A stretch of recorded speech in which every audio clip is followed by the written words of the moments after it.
Bienvenue dans le débat sur France 24. Le Nigeria, pays le plus peuplé d'Afrique, pays de l'afrobeat, deuxième puissance cinématographique mondiale avec Nollywood et première puissance pétrolière d'Afrique. C'est aussi le pays où sévit des groupes armés comme Boko Haram, un pays tiraillé par des rivalités interethniques, un pays où la corruption est endémique et où la pauvreté explose. Bola Tinubu, il était le candidat du parti au pouvoir. Eh bien, il a été élu président du Nigeria à l'issue d'un scrutin très disputé. Il l'a emporté avec 36,31% des voix contre 29% pour Atiku Abubakar et 25% pour Peter Obi. Peter Obi conteste sa défaite. Il a annoncé qu'il allait saisir la justice. Alors, qui est Bola Tinubu et comment finalement s'est-il imposé dans un scrutin très disputé, notamment par cet outsider Peter Obi?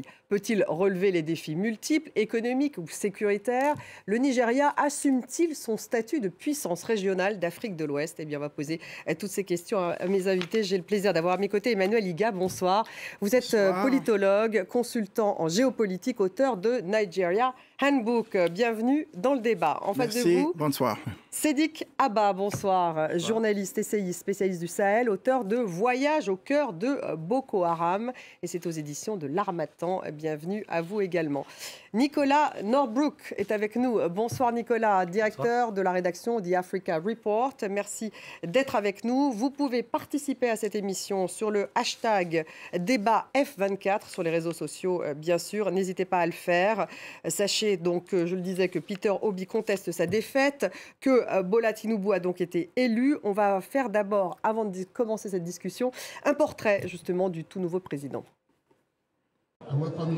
À 70 ans, Bola Tinubu devient le nouveau président du Nigeria. Candidat du parti au pouvoir, le Congrès des progressistes, ce politicien musulman a obtenu près de 37% des voix, selon les résultats officiels. C'est un moment éclatant dans la vie de tout homme et une affirmation de notre existence démocratique. Bola Tinubu a gravi tous les échelons politiques depuis la fin de la dictature militaire, un régime qu'il a combattu en exil. Richissime homme d'affaires, considéré comme l'une des plus grandes fortunes du pays, il est surnommé le parrain de Lagos. Accusé de corruption à de multiples reprises, il n'a jamais été condamné. L'origine de son patrimoine est incertaine. Son soutien aurait aidé le président sortant Muhammadu Buhari à remporter 2 mandats. Après des décennies passées dans les coulisses du pouvoir, le septuagénaire a lancé sa campagne pour la présidence avec la devise « C'est mon tour ». Son argument phare pour convaincre les électeurs, son bilan comme gouverneur de l'État de Lagos entre 1999 et 2007. Ils ont vu mon bilan à Lagos. Lagos est une nation en soi. Après son départ en 2007, il a continué à agir dans l'ombre en supervisant la nomination de plusieurs de ses protégés à des postes stratégiques. Je suis un chasseur de talents. Je place les talents aux affaires. Alors que ses partisans le dépeignent comme un administrateur rusé ayant le don de choisir les bonnes personnes pour faire avancer les choses, les critiques le voient comme un politicien corrompu, récompensant ses amis par des contrats lucratifs et engageant des voyous pour intimider ses opposants. Après avoir remporté la présidentielle, la tâche qui attend Bola Tinubu est titanesque. Le Nigeria traverse une grave crise économique, des problèmes d'insécurité et une corruption endémique. Emmanuel Iga, un petit point justement sur, on a vu ce portrait de Bola Tinubu. Il a disputé cette campagne de manière extrêmement agressive. Quelle a été la clé? Pourquoi est-ce qu'il a réussi finalement à dépasser celui que les jeunes soutenaient, justement celui qui conteste aujourd'hui, Peter Obi? Mais le nombre de jeunes qui soutenaient ce Peter Obi était tellement énorme. On les voyait par dizaines de milliers, de millions. Excusez-moi, de dizaines de milliers. Là, on oublie quelques zéros quand on parle. J'ai oublié 3 zéros. Bon, donc, qui le suivaient à tous ces rassemblements de campagne, etc. Ils étaient très, très motivés à suivre Peter Obi pour essayer de provoquer cette rupture dont le Nigeria a tant besoin entre la jeunesse et sa classe politique qui, grosso modo, était quand même largement discréditée ces dernières années. Bola Tinubu, en fait, c'est le candidat de la continuité. Oui, ça, absolument. On peut le dire, même si à la fin, il s'est un peu démarqué du bilan de Buhari dans la gestion de le changement de monnaie. Mais globalement, il assume la continuité avec le président Buhari, puisqu'il a été investi par le parti au pouvoir APC, et il a battu campagne en partie sur l'héritage de APC. Donc, je pense que Tinubu aussi a capitalisé sur le rejet de son principal adversaire. Les gens ne voulaient peut-être pas de Atiku. Et la mobilisation des jeunes qui a été faite par Peter Obi n'a pas été suffisante pour fondamentalement changer l'équilibre de force. Nicolas Nombrouk, on l'appelle le parrain, pour camper un peu le personnage. Le parrain, pourquoi? Parce qu'il dit qu'il a 70 ans, mais vous nous disiez hier, Emmanuel Iga, qu'on n'est même pas sûr de son âge. Mais enfin, en tout cas, ce qu'on sait, c'est que c'est un poids lourd de la politique nigériane. Il a œuvré pour ça depuis très très longtemps. Il était une des forces démocratiques dans les années 90, mais c'est quand il était le gouverneur de Lagos, entre 1999 et 2007, où les affaires ont vraiment commencé. Ensuite, il a mis au pouvoir son poulain, Fashola, qu'il a suivi. Ensuite, il a contrôlé toute la région du sud-ouest. Il est devenu pas que le parrain de Lagos, mais vraiment de tout le sud-ouest, en utilisant les leaders traditionnels. Il a vraiment su faire affaire et politique d'une main. Il a même fait tomber le candidat Goodluck Jonathan en 2015 avec ce deal avec Buhari. Donc, il a installé Buhari pour que, dans 8 ans, le quid pro quo, c'est que lui-même, il aura le retour d'Ascensa. Donc, en fait, ce qu'il avait prévu est finalement arrivé. Quand on parle de ces contestations, Emmanuel Iga, est-ce qu'il peut arriver, effectivement, à remettre en cause ce scrutin, Peter Obi? Oui. Une petite chose à rajouter. Allez-y. Les circonstances, les conditions de cette élection restent très disputées. Il y a la partie formelle qui va suivre son cours jusqu'à la Cour suprême avec Obi et Atiku et peut-être d'autres candidats. Mais il y a la façon dont les Nigérians, dans leur ensemble, et surtout la jeunesse, a perçu ces élections. Ils ont été déçus par l'INEC, la Commission nationale électorale, dite indépendante. Mais bon, elle est indépendante ou pas? Est-ce qu'on peut dire que ces élections sont... Elle n'a pas vraiment démontré son indépendance, non. On se demande, la jeunesse persiste et signe, et se demande qu'est-ce qui s'est passé dans l'arrière-boutique de cette Commission électorale nationale indépendante, INEC. On ne pense pas que ceux qui ont voté ont pu avoir une situation où leur vote avait réellement compté. Donc il y a eu des fraudes, voilà. En fait, pour être clair. Pour être clair, c'est ça. Il y a eu des fraudes, mais alors justement, ces fraudes, est-ce que son rival, ce candidat des jeunes, justement, est-ce qu'il peut aboutir? Parce qu'il dit qu'il va saisir la justice pour contester. Est-ce qu'effectivement, Bola Tinubu peut ne plus être président dans quelques jours? C'est possible ça ou pas? Je ne le pense pas. Très honnêtement, je pense que, comme il l'a dit, il y aura le processus formel, mais les contestations vont être examinées. Mais la victoire aujourd'hui de Bola Tinubu, me semble presque acquise, puisque déjà des félicitations ont commencé à venir de l'extérieur.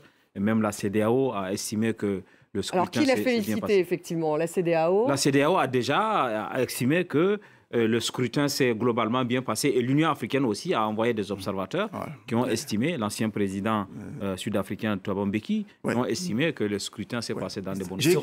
J'ai cru savoir que les États-Unis l'ont félicité. Et la Grande-Bretagne aussi, enfin le Royaume-Uni. Mais ce qu'il y a, c'est que tous disent oui, l'élection s'est globalement bien passée. Il y a deux choses. Il y a les élections qui sont, et je suis d'accord, globalement bien passées, malgré donc quelques fraudes. Qu'est-ce qui s'est passé après, une fois que les électeurs ont déposé leur bulletin? Qu'est-ce qui s'est passé entre le bureau de vote et la sortie des chiffres? Donc, c'est là où se posent des questions sur ce que l'INEC n'a pas sur cette fameuse commission électorale, en fait. Expliquer ce qui s'est passé. Donc, vous avez demandé comment Bola Tinubu, s'il va faire en sorte qu'il puisse aboutir à maintenir sa place. Je pense qu'il n'est pas réellement menacé. Tous les hommes politiques nigérians le savent.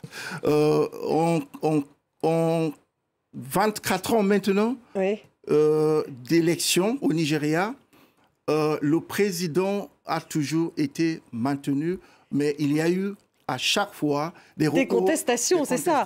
Et ces élections ne vont pas déroger à cette règle. Il n'y a qu'au Kenya que ça a pu se faire et que la Cour suprême avait pu casser des élections présidentielles et demander que ce soit réorganisé. Nicolas Norbrook, c'est vrai qu'il y a toujours des contestations dans ces scrutins et au final, celui qui est élu reste élu. La Cour suprême n'a jamais retourné les résultats depuis 1999 et surtout, quand on regarde les juges qui ont été promus ces dernières 10 ans, 12 ans, on voit bien que c'est vraiment des amis du pouvoir et donc ils vont rien toucher à ces résultats-là. Des amis du pouvoir, enfin pour y revenir tout de même, qu'est-ce que ça veut dire, Sedi Kaba, que effectivement on est vraiment dans un système de corruption endémique au sein de cette classe politique nigériane? Non, je pense que l'appareil judiciaire nigérien a souvent montré quelques velléités d'indépendance. Il y a des fois où ils ont donné tort au gouvernement fédéral, où ils ont apprécié, mais pas au point de remettre fondamentalement des résultats d'une élection présidentielle. Vous savez, à mon avis, quand on regarde un peu avec le recul, on voit que dans la plupart des pays, y compris des pays comme les États-Unis, on a vu que Trump a nommé des conservateurs à la Cour suprême, etc. Il y a souvent dans les désignations des personnes qui sont nommées à ce type d'instance de sensibilité, de proximité. Les gens ne nomment pas leur adversaire. Mais le reste, c'est la capacité des gens qui sont nommés à assumer leur indépendance. Parce que théoriquement, les juges qui sont nommés sont indépendants, mais le pouvoir a d'autres leviers qu'il actionne pour justement obtenir... Lesquels? Clientélisme? Sans doute. Si on veut rester le plus longtemps à ce poste-là, et si on veut être reconduit, si on veut après... pour avoir une retraite assez... Il y a beaucoup de considérations qui sont prises en jeu. Mais moi, au regard des décisions qui ont été souvent rendues par la justice fédérale, je ne pense pas qu'elle soit la plus mauvaise du continent africain.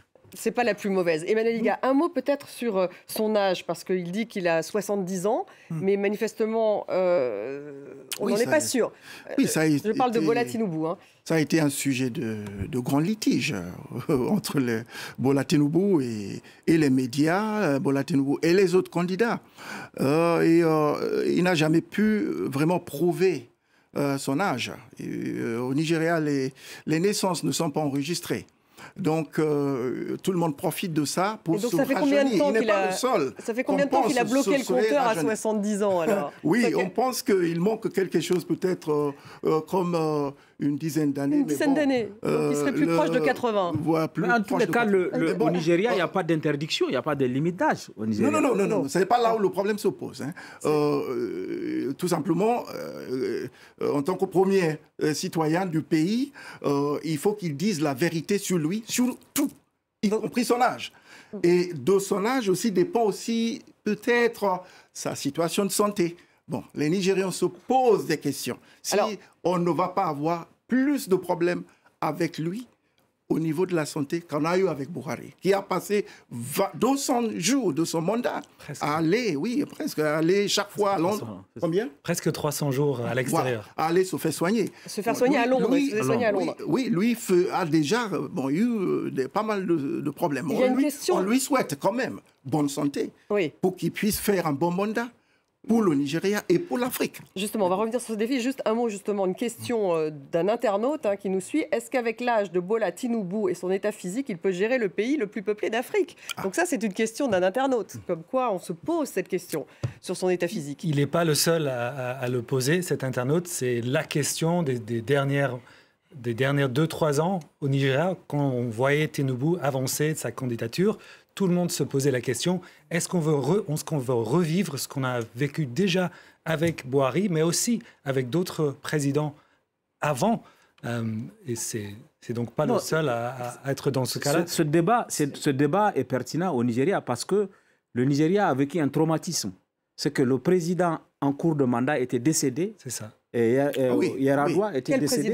Yar'Adua, qui était en 2010.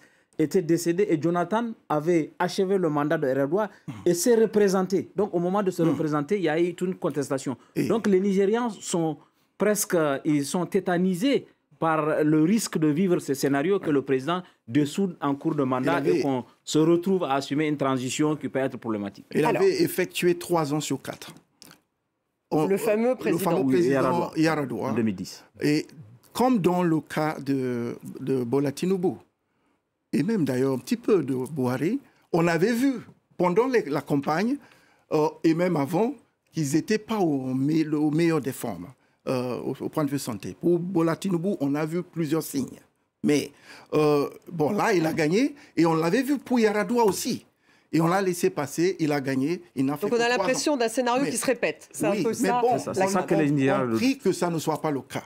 On ne doit pas commencer à prier que les présidents nigériens meurent en coup de mandat. Mais les défis, en tout cas, à relever pour ce président, pour Tinubu, sont nombreux. D'abord, celui de la sécurité. Pour être un peu organisé dans ce débat, on parle beaucoup de Boko Haram. C'est bien sûr connu bien au-delà du Nigeria. On se souvient notamment de l'enlèvement de ces lycéennes qu'on avait beaucoup couvert sur France 24. Est-ce que c'est... D'abord, il y a plusieurs groupes. Il y a Boko Haram, mais si j'ai bien compris, Nicolas... Il a été scindé en deux, ce groupe. Il y a un groupe qui s'appelle État islamique en Afrique de l'Ouest. Il y en a un autre qui s'appelle JAS. Bref, et il y en a d'autres. Quelle est la capacité de nuisance de ces groupes? Déjà, ils ont fait énormément de mal à beaucoup de familles partout dans le pays. Ils ont, tout récemment, l'année dernière même, ils ont arrêté un train. Ils ont kidnappé une centaine de personnes. Entre Abuja et Kaduna. Exactement. Et ils ont vraiment isolé des endroits dans le pays. Il y a des fermiers qui ne peuvent plus aller dans leurs champs. Il y a des villes où on ne peut que arriver par vol, parce que si on prend le taxi, très vite, on se retrouve dans des situations de kidnapping. C'est devenu quotidien. C'est quotidien, donc ça a empiré. Oui, je crois que en fait, la question sécuritaire au Nigeria est très complexe. Il y a les Boko Haram et les deux mouvements que vous avez évoqués qui sont au nord-est du Nigeria, principalement dans l'état du Borno qui est leur berceau et dans les autres activités. Et il y a, lorsqu'on se rapproche de Abuja, les bandits armés. Il y a ce banditisme armé que le gouvernement fédéral a laissé prospérer, qui aujourd'hui est devenu une sorte d'armée dans l'état du Nigeria. Donc il y a quoi, une complicité du gouvernement fédéral dans ce cas? Une impuissance. Et puis aussi, il y a des cercles mafieux autour du pouvoir. Parce qu'il y a un business de la sécurité au Nigeria qui s'est développé. Ceux qui enlèvent des personnes pour percevoir des rançons. Et principalement, c'est pour ça d'ailleurs, vous faites bien d'évoquer les jeunes filles de Chibok. Quand les élèves sont ciblés, c'est que c'est l'État fédéral qui paye la rançon. Et autour du paiement de rançon, il y a toute une mafia, puisqu'on sort un volume d'argent des caisses de l'État fédéral. Le temps que l'argent arrive aux ravisseurs, il y a une partie qui se perd en chemin par des circuits, etc. Et ça a fait prospérer cette économie de la rançon et de la sécurité au Nigeria, qui fait qu'aujourd'hui, plus que les Boko Haram qui sont dans le sud-est, c'est autour de Abuja, dans l'état des Zamfara par exemple, que l'insécurité est devenue plus grande. Et elle a commencé même à s'exporter à des États voisins du Nigeria, comme le Niger, dans la région de Maradi, de Madarumfa. C'est des groupes qui viennent enlever des gens, et ces groupes-là viennent du Nigeria. Elles ont été finalement libérées, les lycéennes, rappelez-nous. Il y a une grande partie, il y a une bonne centaine qu'on n'a jamais retrouvées. Voilà. On les a jamais retrouvées. Grosso modo, elles étaient 272 au départ à peu près, et on a libéré 120 environ. Et il y en a beaucoup plus qui ont été kidnappés depuis. C'est ça la vraie tragédie. Par la suite, oui. Alors comment expliquer que Buhari, donc le précédent président, lui avait fait toute sa politique là-dessus, sur la lutte contre Boko Haram? C'est la grande déception. L'une des grandes déceptions. Ouais. Nicolas, allez-y. Il était censé être le militaire qui a même fait dans les années 80 la War on Indiscipline. C'était censé être la personne qui allait retourner le Nigeria vers les bonnes pratiques. Et finalement, on a vu le contraire. C'est vrai que c'est une période où, dans le Sahel, ça se complexifie avec d'autres groupes qui ont émergé. Il faut ajouter à ça le lac Tchad qui disparaît, qui pousse des centaines de milliers de jeunes à la rue, qui n'ont plus leur possibilités économiques d'auparavant. Mais quand même, Buhari n'a pas gardé l'appareil sécuritaire en bon état. Il faut du training, il faut bien les payer et surtout, il faut enlever la corruption comme tu le disais, qui gangrène tout le système. Donc c'est comment, enfin justement, Tinubu, c'est quand même un des grands défis qu'il doit relever. Est-ce qu'il peut parvenir au moins à contenir la croissance de ces gangs, enfin je ne sais pas si on peut les appeler des gangs, de ces groupes armés? C'est sur cette question que Tinubu sera jugé, en tout cas principalement, avec l'économie bien sûr. Ouais. Aujourd'hui, le bilan que lui lègue Buhari n'est pas flatteur en matière de sécurité. Buhari, en 2015, a été élu sur l'espérance qu'il règle au moins la question de sécurité. Un ancien général à Poigne qui a pris le pouvoir, qui a fait le coup d'État de 1984, à l'époque, qui a donné... Bon, les gens l'ont élu avec cet espoir-là, à l'époque. Mais au final... comment Tinubu peut-il réussir là où il a échoué, du coup? Ça, c'est un vrai défi. On attend de voir. Peut-être que Tinubu, ce que Buhari n'a pas réussi à faire, c'est mettre fin à la corruption qu'il y a dans l'appareil sécuritaire. Parce qu'au Nigeria, c'est inimaginable pour nous autres. Mais l'argent qui est investi dans la sécurité, c'est $1 milliard.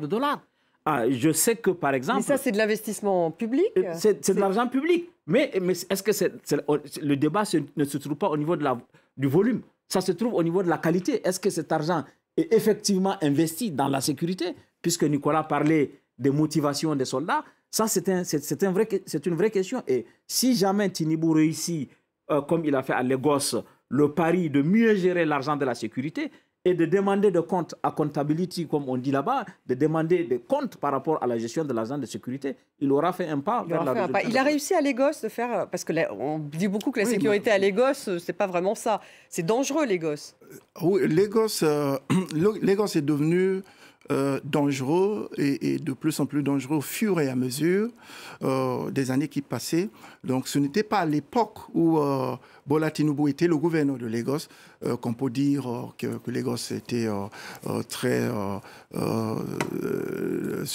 assujetti à tous ces problèmes d'insécurité. Ça, il était là entre 1999 et, donc lui a plutôt bien géré. Et 2007. À cette époque-là, Lagos était quand même une très bonne ville à, il faut lui donner ça. À vivre. Oshodi était très dangereux dans les années 90. Donc là, Lagos s'inscrit dans le mouvement général d'accroissement de l'insécurité que Sédic expliquait tout à l'heure. Mais Lagos a l'avantage d'être très éloigné du foyer principal de cette insécurité qui est au nord du Nigeria. Donc Lagos bénéficie un peu de ça. Je peux dire aujourd'hui que Lagos n'est pas... Le problème de Lagos, c'est des problèmes de crimes crapuleux. Des crimes crapuleux, de vol de ceci, cela, d'attaques dans les gares, etc., pour voler des choses, etc.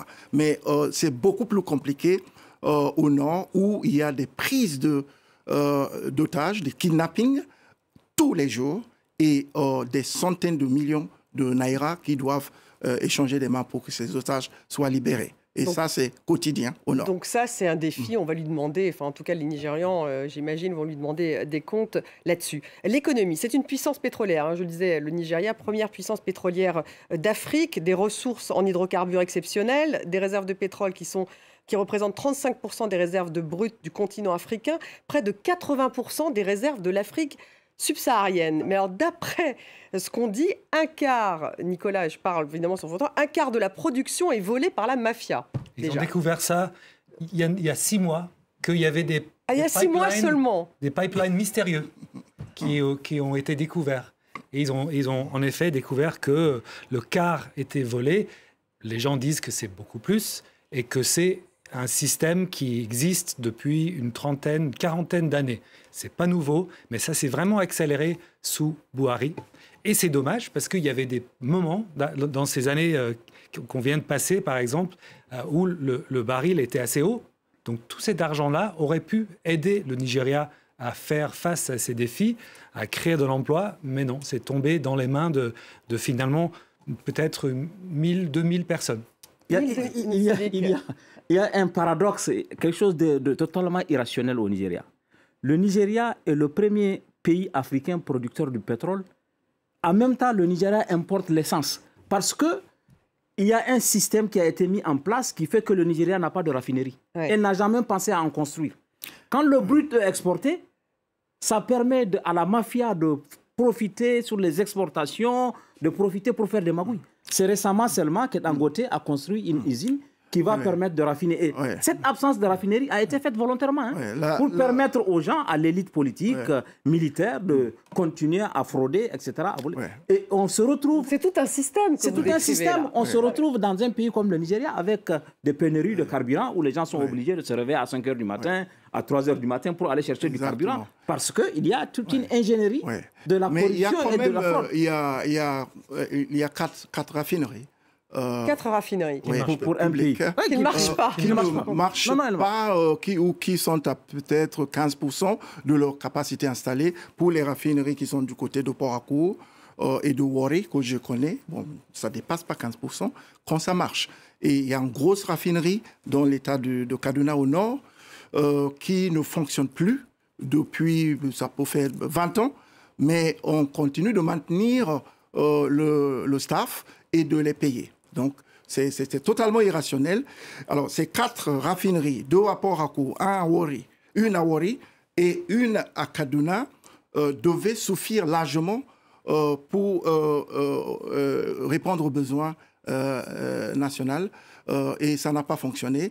D'où la construction passe au richissime, le premier industriel le plus riche de l'Afrique, Dangote, d'une immense raffinerie. Qui va pouvoir... Donc ça, c'est le projet de Dangote. C'est fait. La raffinerie a été inaugurée.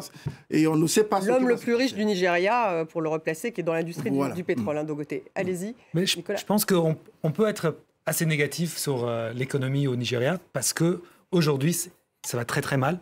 Il y a la même mafia qu'on retrouve dans l'énergie autour du Naira, la devise. Mais du coup, je pense qu'on peut regarder ça d'un autre côté et dire, finalement, pour remettre ce pays qui a tellement de grands groupes industriels qui marchent, même avec toutes les difficultés, qui a un potentiel de fou dans l'agriculture, dans la logistique, dans tout ce qui est manufacturing sur place. Vraiment, je pense qu'il ne faut pas de beaucoup pour libérer le Nigeria.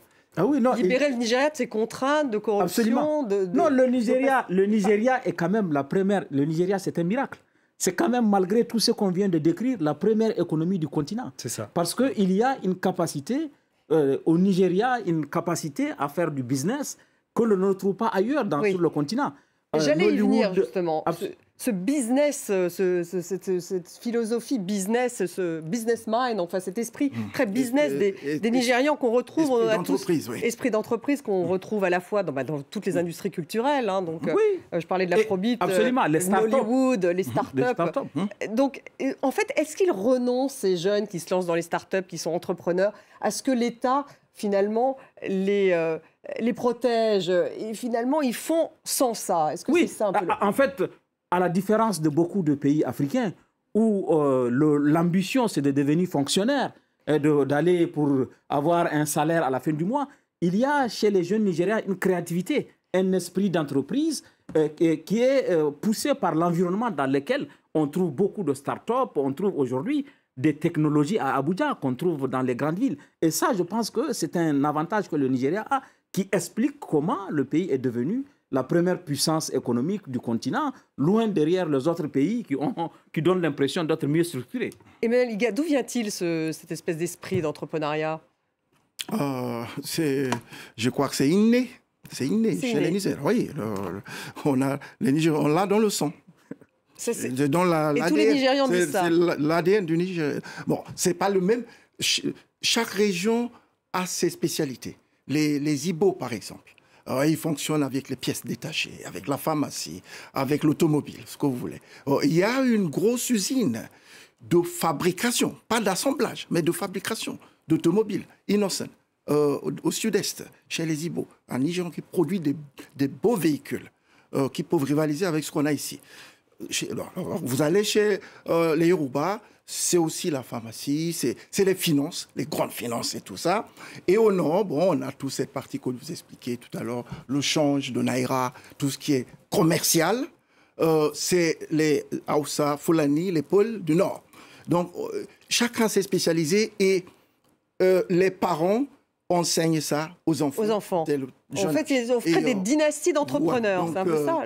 C'est automatique, ça, c'est spontané chez le Niger. Non, par exemple, on voit que comme l'économie du Nigeria est essentiellement bâtie sur le pétrole et qu'il n'y a pas beaucoup, le taux d'imposition est peut-être un des plus faibles, les gens ont appris à se passer de l'État, à construire eux-mêmes. Les gens ont appris à se passer de l'État. Oui, mais quand on ajoute un peu d'État, on peut aller très très loin. C'est ça. On ne le sait pas, mais le gouvernement de Lagos State a financé la fibre pour Yaba, qui est une banlieue de Lagos. Il y a 10 ans, a financé la fibre optique. La fibre optique, oui. Et 10 ans plus tard, on voit des géants de la tech émerger de Yaba. On parle de Yabacon Valley, parce que c'est vraiment de là où sont nés les grands groupes de tech du Nigeria. Donc voilà une bonne décision politique qui effectivement aide. Donc si on pouvait ajouter juste un peu d'investissement, je pense que le Nigeria va exploser, dans le bon sens. Oui, mais c'est là où le bas blesse, parce que le Nigeria, pendant longtemps, a attiré le plus d'investissements directs. C'était la première destination étranger direct. Étranger direct. Et là, le Nigeria est tombé très bas. Donc, je ne sais pas, on est au 4e ou 4e position. Il y a encore. Oui, mais il est peut-être à un moment où effectivement... Le Nigeria n'est certainement plus la première destination. Voilà. Donc, et il y a une pauvreté, j'ai vu 90 millions de pauvres au Nigeria. Donc le pays s'appauvrit. Les Nations Unies, officiellement même, ont déclaré que le Nigeria était la capitale de la pauvreté au monde. Ça, c'est l'expression choc que les Nations Unies, peut-être pour provoquer l'électrochoc chez les responsables nigérians. Que le Nigeria est devenu le lieu de concentration du plus grand nombre des pauvres au monde, de ceux qui vivent au-dessus du seuil de la pauvreté, malgré cet esprit de dynamisme. Oui, ça peut se comprendre aussi, parce que le Nigeria, c'est 215 millions de personnes. Donc, si on dit que 60%, puisque le seuil de pauvreté, 60% environ de la population vit au-dessus du seuil de pauvreté, à cause de la mauvaise répartition de richesses. Mais il y a cet espace de business que l'on vient d'évoquer, et il y a aussi des marges de manœuvre si l'élite politique et militaire du Nigeria serait saisie, mais de l'ordre, comme vous avez dit, le Nigeria a un potentiel. Parce qu'aujourd'hui encore, il y a beaucoup d'investisseurs étrangers, des Chinois, des Turcs, des Indiens qui se bousculent dans des grands hôtels à Abuja. Alors, ça fait beaucoup de défis à relever pour Tinubu. Un mot peut-être de politique pour en revenir à la puissance régionale du Nigeria. Pourquoi est-ce qu'il ne fait pas partie des BRICS, Emmanuel Iga? C'est tout simplement, à mon avis... On place comme pays émergent le Nigeria. C'est la situation intérieure qui crée ce problème du rayonnement, de la crédibilité du Nigeria sur la scène internationale, parce qu'il y a beaucoup de choses qui vont mal dans beaucoup de secteurs au niveau national. Et l'Afrique du Sud, qui est partie, elle a ses propres problèmes. Mais au niveau des secteurs industriels, etc., par exemple aussi, ce qu'on vient de voir avec ces élections. L'Afrique du Sud n'a jamais eu des élections qui se sont terminées dans une sorte de fiasco, comme on vient d'avoir au Nigeria. Alors là, on voit que Atiku Abubakar... Tout ça est pris en compte dans la formation de ce genre d'organisations comme les BRICS.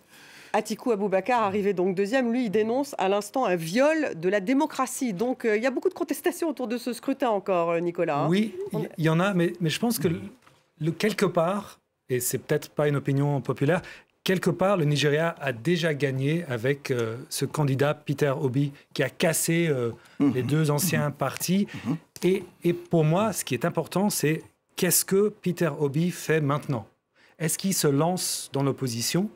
Et si oui, est-ce qu'il crée un vrai mouvement? Est-ce qu'il fait de son parti, le Labour Party, un vrai parti qui demande des comptes au pouvoir? Est-ce qu'on se transforme au Nigeria dans un pays où les comptes sont scrutés? Donc c'est-à-dire, est-ce qu'il va se transformer en un vrai parti d'opposition qui va pouvoir demander des comptes à Tinubu? Non, c'est exact. Que Peter Obi, maintenant, on va regarder aussi le poids qu'il aura au niveau des différents... Donc si je comprends bien, c'est vraiment lui qui incarne l'espoir de la jeunesse. Absolument, c'est le candidat des réseaux sociaux, comme il a été dit, c'est le candidat de la jeunesse. Beaucoup ont voté pour lui. Et d'ailleurs, lorsqu'on regarde son score avec celui de Atiku qui est arrivé deuxième, qui est quand même un vétéran de la vie, puisque c'est la 6e fois qu'il se présente, la différence n'est pas très grande. Elle est de 4 à 5% entre Atiku et Peter Obi. Ça veut dire que Peter Obi peut capitaliser, puisque son électorat, c'est un électorat beaucoup plus jeune, entre 18 et 34 ans, qui représente 40%. Ça veut dire qu'à l'avenir, il faudra compter avec Peter Obi. Mais ce qui est important, c'est le poids qu'il aura déjà pour peser sur les différentes décisions qui vont être prises dans les prochains jours. Il va peser, si on peut mettre des chiffres un peu dans ce que vous dites, que Peter Obi a déjà réussi avec le Nigeria en cassant cette sorte de bipolarité entre APC et PDP. Le parti Labour qui a récupéré, disons, Peter Obi à la dernière minute, a réussi, grâce à Peter Obi, à gagner 6 places de sénateurs au Parlement, donc à la Parlement donc il a le vent national, en poupe. Il a battu Tinubu à Lagos. Et 30 députés. Donc, il a gagné Lagos. Il a déjà, il s'est déjà doté d'une puissance de frappe au niveau législatif. Donc voilà, la démocratie, un viol de la démocratie, dit Aboubacar, mais à vous écouter, il y a quand même de la démocratie, enfin, ça fonctionne. Ah oui, non, mais moi-même, dans le bricolage, je suis d'accord avec Nicolas, dans ce bricolage-là, il y a tout le miracle nigérien. Et habituellement, nous tous, on retenait nos souffles en disant que, oh là là, parce que vous savez, il y a même eu des velléités de report. Les gens ont pensé que les conditions n'étaient pas réunies. Finalement, les élections se sont réunies. Finalement, on n'a pas, comment dire, on n'est pas arrivé à la catastrophe qu'on espérait. Et donc, un mot avant de terminer sur le Commonwealth. Il appartient au Commonwealth, le Nigeria. Oui, il continue. Est-ce qu'il veut en sortir? Non. Non, c'est sûr, parce qu'il n'y a pas de mouvement qui voudrait un peu s'émanciper de... Il est le pays le plus peuplé, pas le plus peuplé en Afrique, hein, du Commonwealth. Ça, c'est des lieux de lobby politique. Oui. Ça, hein. Et surtout, on a toujours besoin de ça. Oui. Et d'ailleurs, le Commonwealth a donné l'exemple aux pays francophones pour fonder l'Organisation internationale. Mais il est contesté, le Commonwealth, dans de nombreux pays.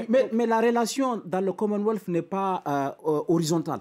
Elle est presque verticale. La Grande-Bretagne peut être contestée dans le Commonwealth. Ce n'est pas exactement ce qu'on trouve à la francophonie. Hein. La relation est un peu... Et ça, les relations entre la Grande-Bretagne et ses anciennes colonies ne sont pas aussi problématiques que ce qu'on a nous. Oui, mais avec la mort, vous savez, avec la mort de la reine Elisabeth II, on a beaucoup dit, attention, le Commonwealth risque de moins tenir. Au Nigeria, on ne le conteste pas. Pour Bola Tinubu, il est maintenant politiquement très très fragile. Il y en a 1 sur 10 au Nigeria qui a voté pour lui. C'est très peu. Il est fragile. Il a besoin de tous les alliés qu'il peut avoir. Il ne va pas se mettre en frontal avec le Royaume-Uni, ni avec d'autres membres du Commonwealth. Je ne pense pas. Et la population nigériane, elle, il n'y a pas d'opposition anti-Commonwealth? Non. Je crois qu'ils ont d'autres chats à fouetter. Mais ce qu'il faut savoir aussi, c'est que dans les semaines et les mois qui viennent, enfin pas plus de 2 mois, nous allons avoir de beaux jours sur le plan des batailles juridiques. Il y a une bataille qui s'annonce forte quand même dans la contestation. Très beau à voir. Il ne va pas se laisser faire. Pourquoi vous dites que ça va être très beau à voir? Parce qu'en fait, vous souhaitez que... Oui, bon, s'ils peuvent le mener, ça fait partie du jeu démocratique. Mais une fois qu'il est élu, ça fait partie du jeu démocratique de contester derrière? Il confirme son élection en gagnant le procès qui sera... En tout cas, ça va faire le jeu des avocats qui vont gagner beaucoup de millions. Peter Obi a gagné sa première élection comme gouverneur de l'État d'Anambra et ça a été cassé. Il n'a pas pris l'effectivité du pouvoir que 2 ans, 3 ans après une grosse bataille juridique, il a gagné. Vous dites, mais les gars, il faut que ça bouge, il faut que ça bouillonne, il faut que ça fasse du bruit, mais au final, c'est Tinubu qui a gagné. Il gagnera. Il restera. Un mot sur l'ambition du Nigeria de rentrer au Conseil de sécurité des Nations Unies, ça faisait partie des sujets? Oui, je pense que, en tout cas, le débat tel qu'il se pose en Afrique, que si jamais l'Afrique franchissait la première étape d'avoir un siège permanent, parmi les prétendants sérieux, il y a le Nigeria et l'Afrique du Sud. Le Nigeria a des ambitions d'être le candidat de l'Afrique au niveau du Conseil de sécurité. Mais maintenant, faut-il encore franchir le premier pas que l'Afrique ait un siège de membre permanent au Conseil de sécurité? Ce n'est pas encore gagné. Voilà. Il y a 10 ans peut-être, quand le Nigeria pesait dans l'Afrique de l'Ouest, dans l'époque de Obasanjo par exemple, où l'armée du Nigeria s'était un peu gardé la paix dans la région, oui, ça aurait été beaucoup plus crédible, cette candidature. Voilà. Aujourd'hui, le Nigeria est malheureusement beaucoup moins présent dans les forums sur la scène de l'Ouest. internationale. Il est moins présent qu'à l'époque où il y avait la dictature militaire, c'est ça que vous voulez dire? Non, la démocratie. La démocratie avec... C'est le deuxième, le retour d'Obasanjo comme le retour de Obasanjo qui a été élu ensuite. Mais ce que tous les Nigérians s'accordent à dire, y compris dans les milieux des diplomates, c'est que la politique internationale du Nigeria est vraiment en berne. Il y a la politique, la diplomatie nigériane est en berne en ce moment. On n'a pas, en tout cas sous Buhari. Oui. Il faut qu'Atiku qu'il galvanise ça et qu'il remette... Tinubu. Bon, Atiku en parlait beaucoup. Oui, Lui, il parlait beaucoup de ce rôle. Atiku qui est arrivé deuxième. C'est pour ça qu'Atiku a beaucoup axé sa campagne sur la puissance régionale. Oui, parce que là ça se comprend, parce que Buhari est venu avec une sorte de slogan, le Nigeria Fest. Donc toute sa politique, par exemple, ce qui était complètement contraire même au droit sous-régional, il avait formé les frontières avec les voisins. Et Buhari avait pris la décision de fermer en disant que ce n'est pas dans l'intérêt du Nigeria qu'on mette du riz, etc. Et ce repli sur soi du Nigeria a fait que le Nigeria a beaucoup perdu au plan de son rayonnement sous-régional. Avant, c'était, comme vous l'avez dit, ECOMOG, les forces du Nigeria qui étaient parties en Sierra Leone et Libéria pour rétablir la démocratie, etc. Mais tout ça, Buhari a abandonné en disant que ce n'est pas notre rôle. Nous, notre rôle, c'est le bien-être du Nigeria. Et à la fin, bon, on s'est retrouvé dans ce schéma où... Et ça sera la politique de Tinubu, a priori, Nicolas, de ce repli sur soi-même, peu d'ambition à l'extérieur, peu d'ambition de puissance. Il est beaucoup plus externalisé, on peut dire, internationalisé dans l'esprit. Il a beaucoup voyagé. Ah oui, Tinubu, donc, Buhari. Il voudrait, je pense, repartir aux États-Unis. Donc, je pense qu'il sera totalement différent à Buhari. Là, je ne pense pas qu'il y aura de similarité du tout. Il va essayer de donner un rayonnement. Il a dit quand même qu'il continuera là où Buhari aura arrêté. Bon, il continuera la politique de Buhari. Sur le rayonnement à l'extérieur, c'est ça que vous voulez dire? Non, sur l'ensemble de sa politique. Donc il reste dans la continuité. Il reste dans la continuité. Il l'a dit pendant la campagne. Moi, je suis... Il faut rester dans la continuité tout en y mettant ses touches personnelles pour faire un peu différemment. Mais il l'a dit. Bon, maintenant, on espère qu'il ne le fera pas.